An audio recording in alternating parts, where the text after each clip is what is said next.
Hi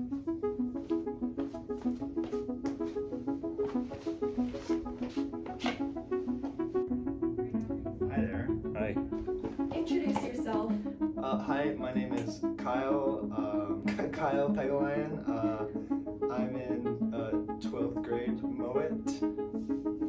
Yeah. Yes, I'm Mr. Prima. I teach sciences, biology and chemistry here at WJ Mouat. I've been working here for the past over 20 years, I guess. And yeah, it's been quite a journey. Yeah. My name is Juliana. I use they, them pronouns and I'm in grade 11. My name is Amelia, and I go by any pronouns, and I have ADHD.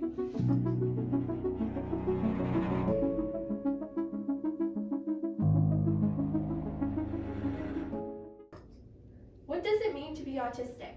I don't know, because it's just like, it's all I've ever known. So, that's almost like, to me, it's almost like asking like, what does it mean to be born with blue eyes? Because it's like, I don't know anything different.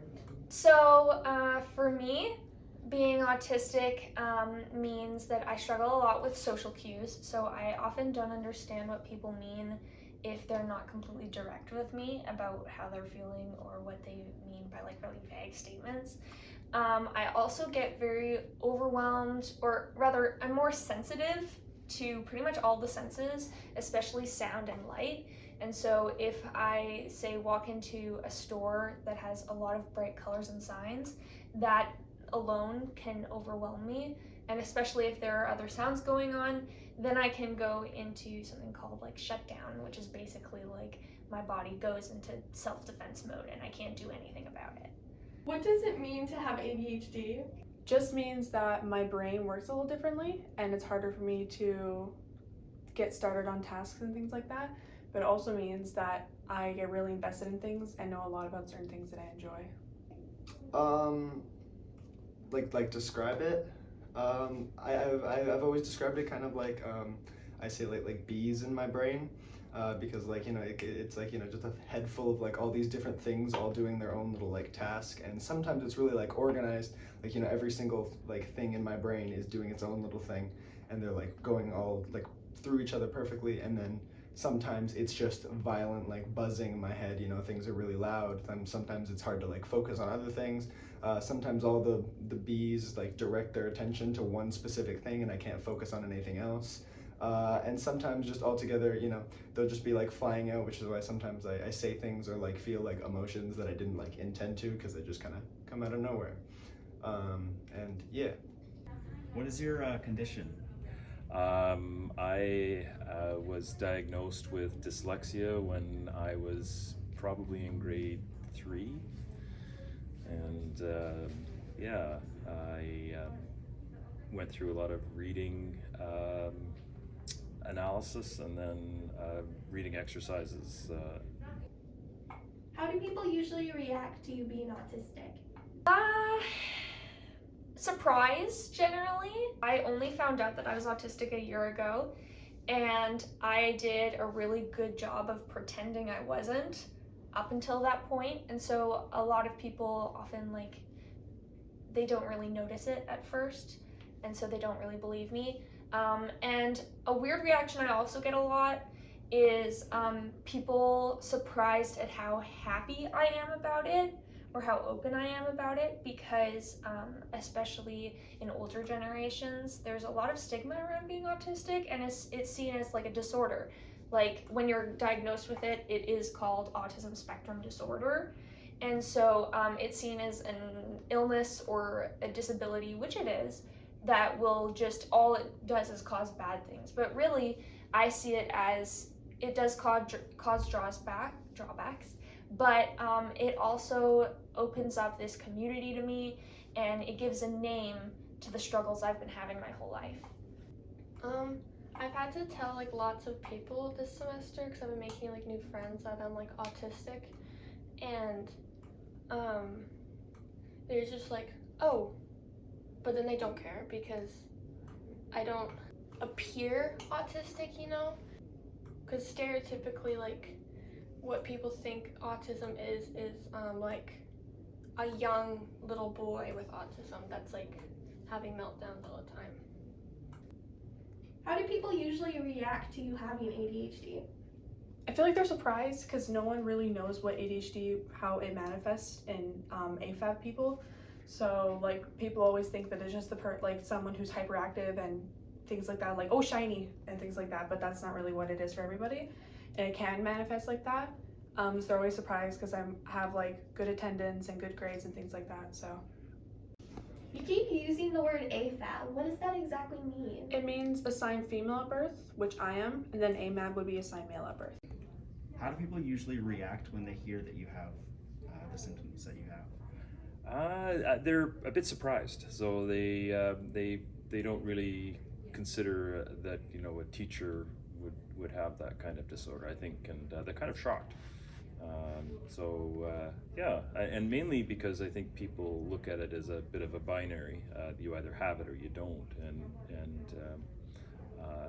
my experience is I'm fairly functional with it, but it's still, to this day, it's not something I've escaped.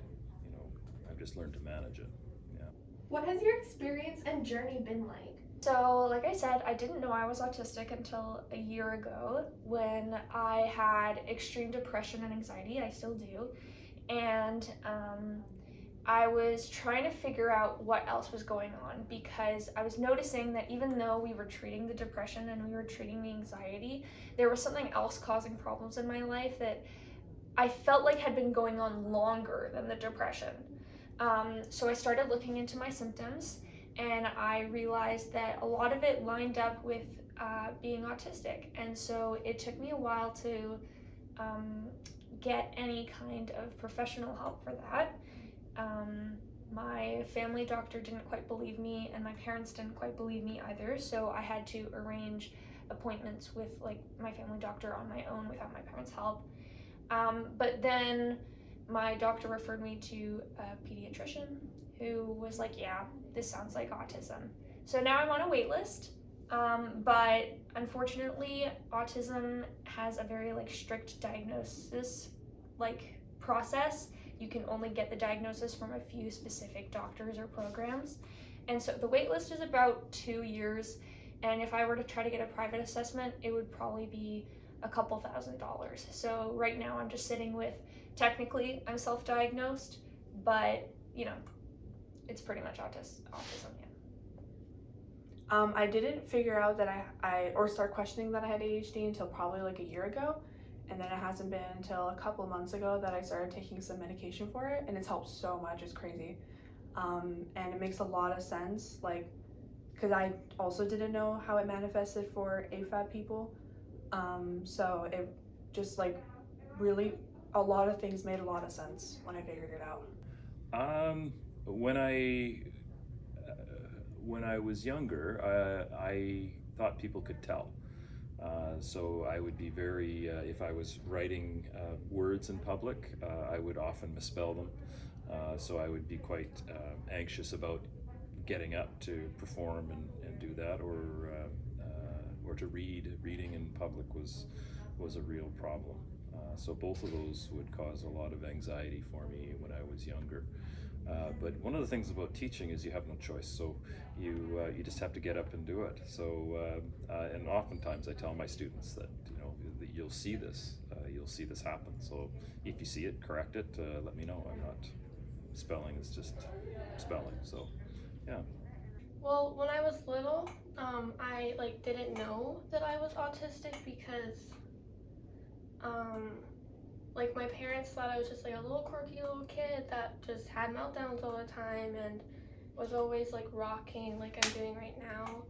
And over, not last summer, but the summer before, I kind of realized wait, I'm autistic, and it's been kind of difficult to get people to recognize that, and then recognize that I need different support and stuff. When I first got diagnosed with ADHD, I was really upset about it because my whole like mindset was really off, and it was like, oh, I'm like wrong for like I'm broken. I'm not like everybody else. Like, you know, I was like made wrong or incorrectly.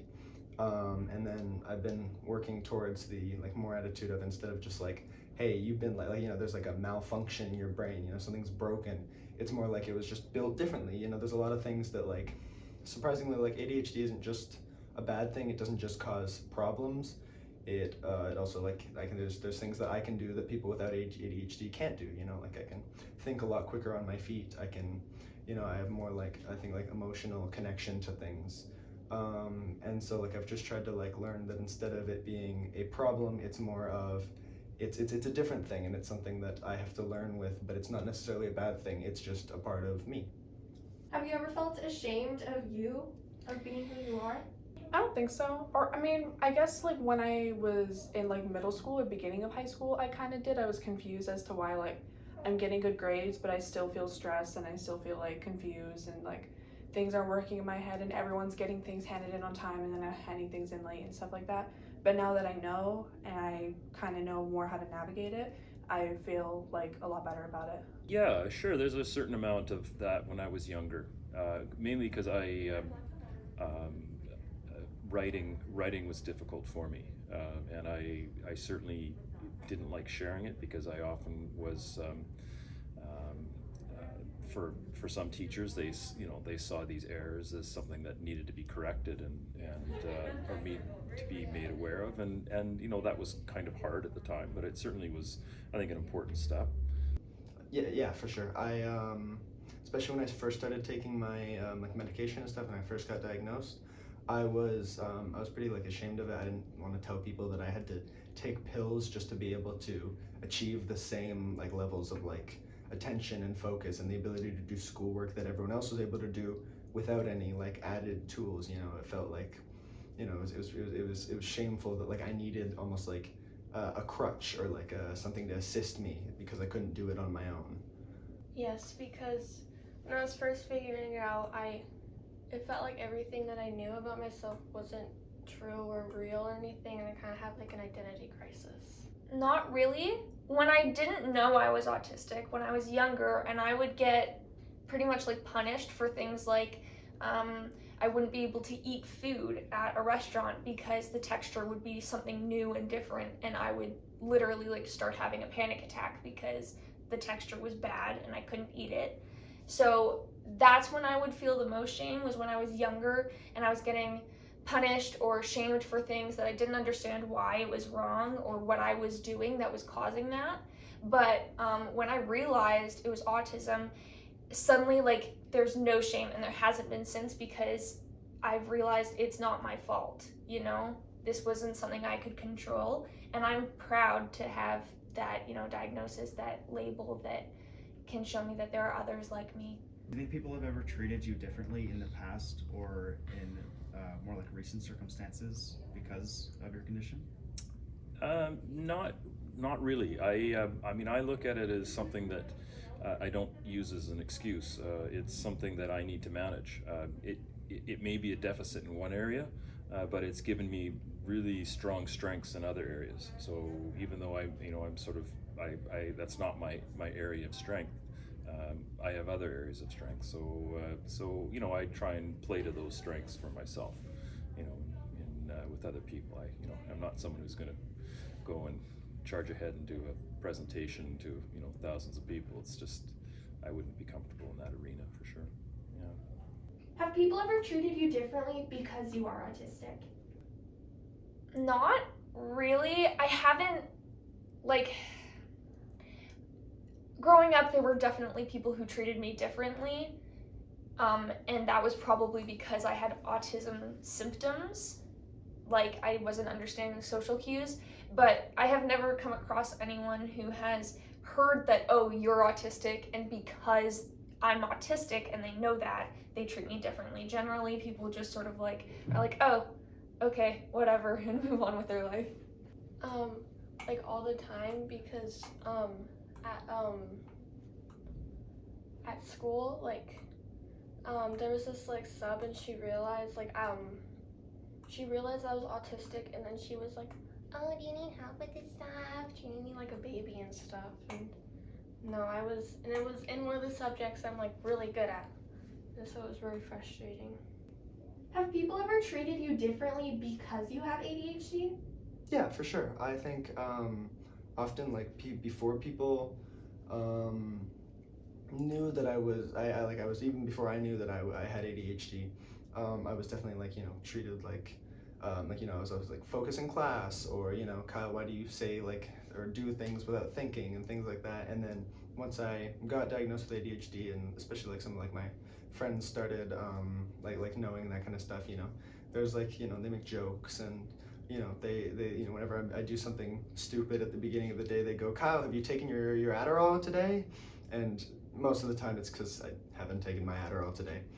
What does the medication exactly do? I've always, I don't know if you want me to use analogies, but I like analogies. I've always imagined it kind of like you know, my thoughts is like this like raging like flowing river, right? And like the medication often like takes away, makes like another like smaller like channel or whatever you say, and what it does is it doesn't stop the flow. It doesn't make it any harder to, or any like shallower or anything of the water that's already there. But what it does is it can slow it so that you can wade through it a lot easier than you normally could. And so that's kind of like how I imagine not being overwhelmed and things like that is. It's a lot easier to stand in like a slow creek than it is like the Fraser River, right? And so having another channel where the water can be directed to the right places and focused makes it less like fast and constant and just like hitting you over and over again. What is one piece of advice or thing you wish people would know? I wish people knew that we all looked like different. Like it's not like a line, it's like a circle graph, and like just because I might be better at like talking to people doesn't mean, but then I'm like bad at like making eye contact doesn't mean that I'm any less or more autistic than others.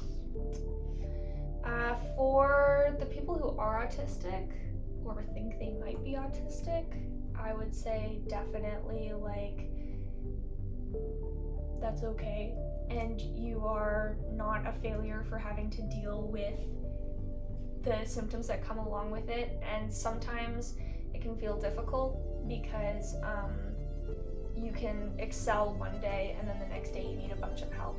And then for people who aren't autistic, similar vein of thought, if you know someone who is autistic and they seem completely fine and they don't need your help one day, and then the next day they do the exact same things but it freaks them out, we can't control when and how we react to stuff. Sometimes we're stronger or have like stressors that are in the back of our head that are making things worse for us. And so just always act with grace and compassion, and be looking out for your autistic friends and ask them, like just be like, hey, do you need help right now? And respect their decision whether they say yes or no. Well, I think that it gives. I think we need to be aware that it's fairly prevalent. It's about 1 in 10 people have the condition in some way. So that means 3 people in every classroom are certainly related to that. So I think it just comes from a place of compassion that you know, it's not something that you're going to fix. It's something that you have to deal with every day and you know, work towards trying to master, trying to get better, and finding. For me, it was just trying to find strategies that would help me to overcome them. So, you know, switching numbers in math, for example, or you know, switching letters in sentences, all that required special attention. If I wanted to be, you know, good at science, I needed to be finding strategies for me to edit myself and just be patient. You know, be determined, but be patient about it. Just that ADHD, I've said a couple times, but it looks so different for everybody. And so like, it especially looks different between AMAB and AFAB people, but then even then, those symptoms can be like, each person can have different parts of ADHD. So it's a really like, it's a very diverse like thing to have. And yeah, and it's not just people that like are like hyperactive and like can't focus on things. It's also people that are just like really enjoy certain things and just have a hard time doing stuff. For people with ADHD, don't think of it as just a weakness. You know, there's strengths with it too, and that's something that I struggled with a lot, and definitely like was really hard on me when I found out I had ADHD. Was it's not just a bad thing, and if you just focus on the negative things, it's going to be really hard to get out of that headspace. Whereas if you look at it as just a different way of operating, a different way of thinking, you know, it can also be a positive thing, and you know, there's definitely some there's some cool aspects of it too, and it's something that you shouldn't be ashamed of, but you should just understand and own that that is just a part of you. All right, thank you so much. Yeah, totally. Thank you. All right, thank you so much.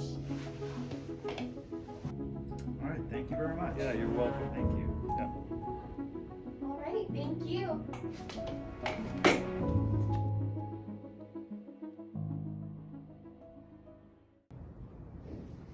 We'd like to thank you for watching the whole video through, and we'd like to thank our participants, because it takes a lot of courage to share their stories. We would also like to remind you that we are all human and you are not defined by your neurodiversity, so always remember to be kind.